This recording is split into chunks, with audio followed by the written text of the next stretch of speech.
Now, Amanda, why is it important that government listens to your demands?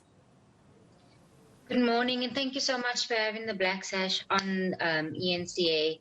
I think it's essential that the government listen to our demands, because the time has come for it to implement what has been an almost 20-year report on basic income support. The governing party commissioned a report, the Taylor Commission, years ago to look into the sustainability. It has sat on this report. It has signed the ISESCA, the United Nations Covenant on Economic Rights, and has signed a covenant to say that it will be implementing basic income support for those who are 18 to 59, but it has not. So it's important that it follow international law, its own recommendations, as well as Section 27 of the Constitution, which mandates this.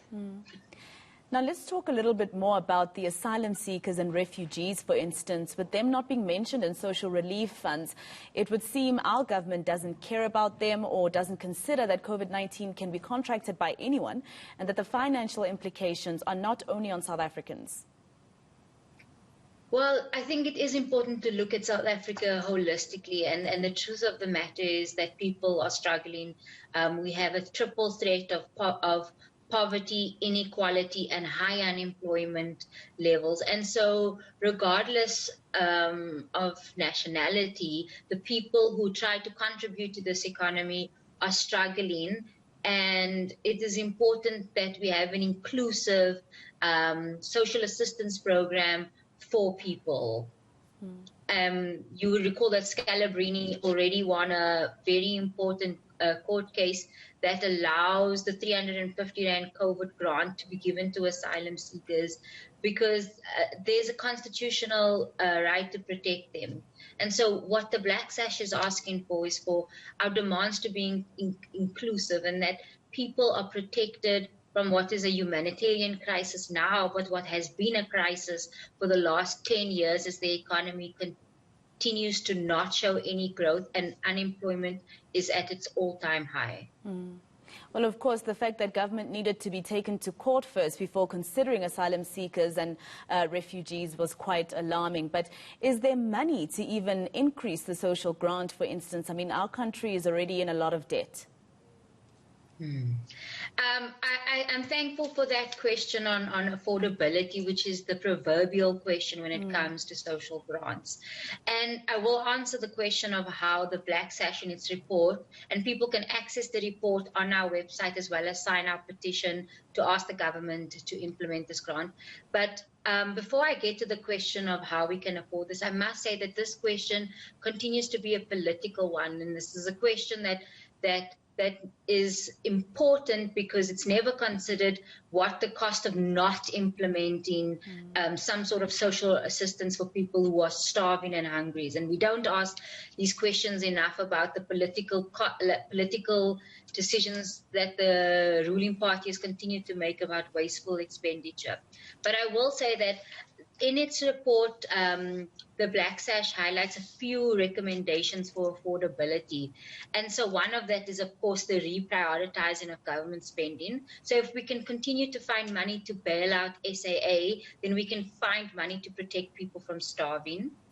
The second is that we need to minimize illicit cash flows. So it's estimated that about 7% of our GDP, over 300 million, is lost through illicit cash flows from rich individuals and mining companies. So this is a good way for us to, if we stop illicit financial flows, we can afford a lot of more social assistance programs. The second is that the Davis tax committee estimates that we're not collecting tax in full.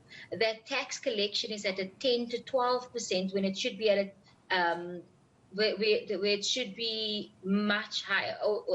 But basically, we're collecting 10 to 12% of tax when we should be collecting 28%.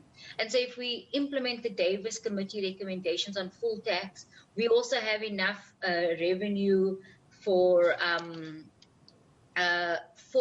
implementing of a broader social assistance program for that missing middle of 18 to 59. There's also the idea of a carbon tax, which has been implemented across the world to also minimize the impact of climate change. And then there's also that if we implement this idea of basic income support for those 18 to 59, the government in the long term, in the long run, saves on the cost of increased health requirements on the health system, because people have the correct nutrition, they have the correct access to being able to provide for themselves. There's a reduced number of crime, as showed by every single pilot project that's been conducted. And so there are also long-term savings to making sure that people have the basic sufficient amount to meet their basic needs, such as food, electricity, and shelter. Thank you very much for your time. Amanda Rinquest there of the Black Sash.